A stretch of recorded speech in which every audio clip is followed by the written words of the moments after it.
15 வருஷம் கழிச்சு ஒரு காம்போ ஒன்று சேர்ந்திருக்கு. யாருடைய காம்போ அப்படின்னு சொல்லிட்டு பார்த்தீங்கன்னா, வடிவேலு அண்ட் சுந்தர் சி இவங்களுடைய காம்போ தான். இவங்களுடைய காம்போவில் வந்திருக்கக்கூடிய படம் தான் வந்து கேங்கர்ஸ். ஸோ இந்த படத்தை பற்றி தான் இன்றைக்கி நான் வந்து பார்க்க போகிறோம்.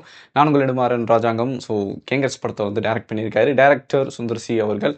அண்ட் இந்த படத்துக்கு வந்து முக்கியமான ஸ்டார் கேஸ்டிங்கும் சுந்தர் சி, வடிவேலு, கெத்ரினா தெரேசா அண்ட் மைன் கோபி, அருள்தாஸ், முனிஷ்காந்த் மற்றும் பலர் வந்து நடிச்சிருக்காங்க. இந்த படத்துக்கு இசையமைச்சிருக்காரு சி சத்யா அவர்கள். ஸோ கேங்கர்ஸ் படத்தோடைய ஒன்லைன் என்ன அப்படின்னு சொல்லிட்டு பார்த்தோம்னா, தொலைஞ்சு போன ஒரு 8th படிக்கிற ரம்யா அவங்கள வந்து தேடி கண்டுபிடிக்க சொல்லி டீச்சராக ஒர்க் பண்ணுற சுஜி வந்து கம்ப்ளைண்ட் கொடுக்குறாங்க. ஸோ ஸ்பெஷலாக ஒரு போலீஸ் ஆஃபீஸர் வந்து போட்டிருக்காங்க அப்படின்னு சொல்லிட்டு மேம் வந்து கெஸ் பண்ணுறாங்க. அந்த ஸ்பெஷலான ஒரு அதாவது பிடி சாராக வந்து ஸ்கூலில் வந்து ஒர்க் பண்ணுறாரு. அவர் தான் சரவணன் அப்படின்னு சொல்லிட்டு இவங்களாம் நினச்சிட்டு இருக்காங்க. பட் அவர் வந்தது பொண்ணை கண்டுபிடிக்கிறதுக்காக இல்லை, அந்த கேங்கில் பயங்கர அட்ராசிட்டிஸ் பண்ணிட்டுருக்கிறவங்க கிட்ட இருந்து கிட்டத்தட்ட ஒரு 100 கோடி ரூபாய் வந்து எடுத்துகிட்டு போகிறதுக்காக வந்திருக்காரு. அந்த மிசைன் ஒர்க் அவுட் ஆச்சா இல்லையா அப்படின்றது தான் படத்தோடைய கதை. ஸோ எப்பயும் போல் சுந்தர் சியோடைய ஃபார்மேட்டில் ஒரு கமர்ஷியல் மூவியை வந்து கொடுத்துருக்காரு. ஆரம்பத்துலேருந்தே வந்து சுந்தர் சி என்ட்ரி ஆகட்டும், இல்லைனா முக்கியமாக வடிவேல் அவர்களுக்கு, அதாவது சிங்காரம் அந்த ரோலுக்கு வந்து வச்ச என்ட்ரி ஆகட்டும், அது நல்லா இருந்துச்சு.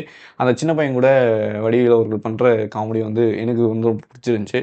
அந்த போக போக போக இந்த நிறைய காமெடிஸ் வந்து நம்ம பழைய படங்களில் வந்து பார்த்துருப்போம்.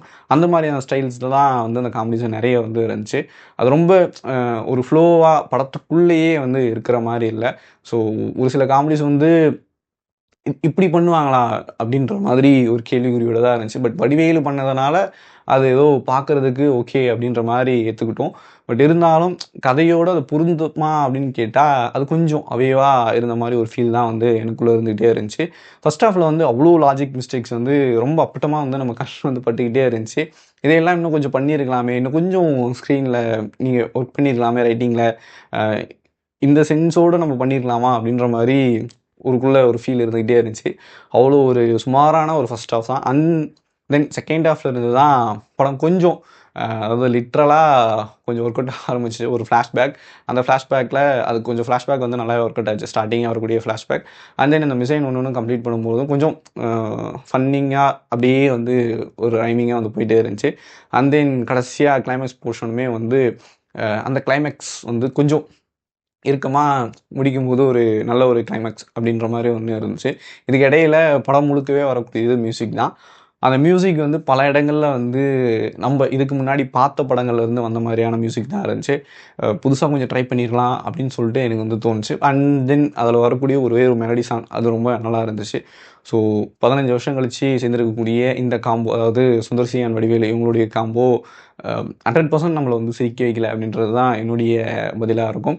கிட்டத்தட்ட கொஞ்சம் லேக் தான். பட் ஒரு எனக்கு தெரிஞ்சு 10க்கு ஒரு 6 மார்க் போடலாம். அவ்வளோதான் அந்த காமெடிக்கு. அதுவும் வடிவேலுக்காகவும் சுந்தர் சியோடைய அவர் இப்படி ப்ரெசென்ட் பண்ணதுக்காகவும் அவ்வளோதான். மற்றபடி அது ஃபுல் அண்ட் ஃபுல்லாக ஒரு என்ஜாய் பண்ணுறக்கூடிய காமெடியாக இல்லை அப்படின்றது என்னுடைய மிகப்பெரிய வருத்தத்துக்குரிய ஒரு விஷயமா இருந்துச்சு எனக்கு. ஸோ ஸ்க்ரீனில் பார்த்த உங்களுக்கு எப்படி இருந்துச்சு அப்படின்றது கீழே வந்து கமெண்ட் பண்ணுங்கள். அண்ட் தென் படத்துடைய ஸ்க்ரீன் ப்ளே அப்படின்னு சொல்லிட்டு பார்த்தோம்னா, விஷுவல் அப்படின்னு சொல்லிட்டு பார்த்தோம்னா எப்பயும் போல் அவருடைய ஃபார்மேட் தான். ரொம்ப பெருசாக ஒன்றும் நம்ம வந்து ட்விஸ்டடாலாம் இல்லை. இந்த ஃப்ளாஷ்பேக் ஸ்டோரியுமே கூட கெஸ் பண்ணுற அளவு தான் இருந்துச்சு. நிறைய விஷயங்கள் இதெல்லாம் நடக்கும் அப்படின்னு கெஸ் பண்ணுற மாதிரி தான் இருந்துச்சு. ஸோ இதெல்லாம் கொஞ்சம் இன்னமும் நல்லா பண்ணியிருக்கலாம் அப்படின்னு சொல்லிட்டு தோணுச்சு. ஸோ ஒட்டுமொத்தமாக கேங்கர்ஸை பொறுத்த வரைக்கும் ஒரு பிலோ ஆவரேஜான படமாக வந்து ஒர்க் அவுட் ஆகும். உங்களுக்கு எப்படி இருந்துச்சு அப்படின்றத வந்து சொல்லுங்கள். இந்த வீடியோ பிடிச்சிருந்துச்சுன்னா லைக் பண்ணுங்கள், ஷேர் பண்ணுங்கள், மறக்காமல் புலிகேஸ் சேனலுக்கு சப்ஸ்கிரைப் பண்ணுங்கள். நன்றி, வணக்கம், டாடா, பாய்.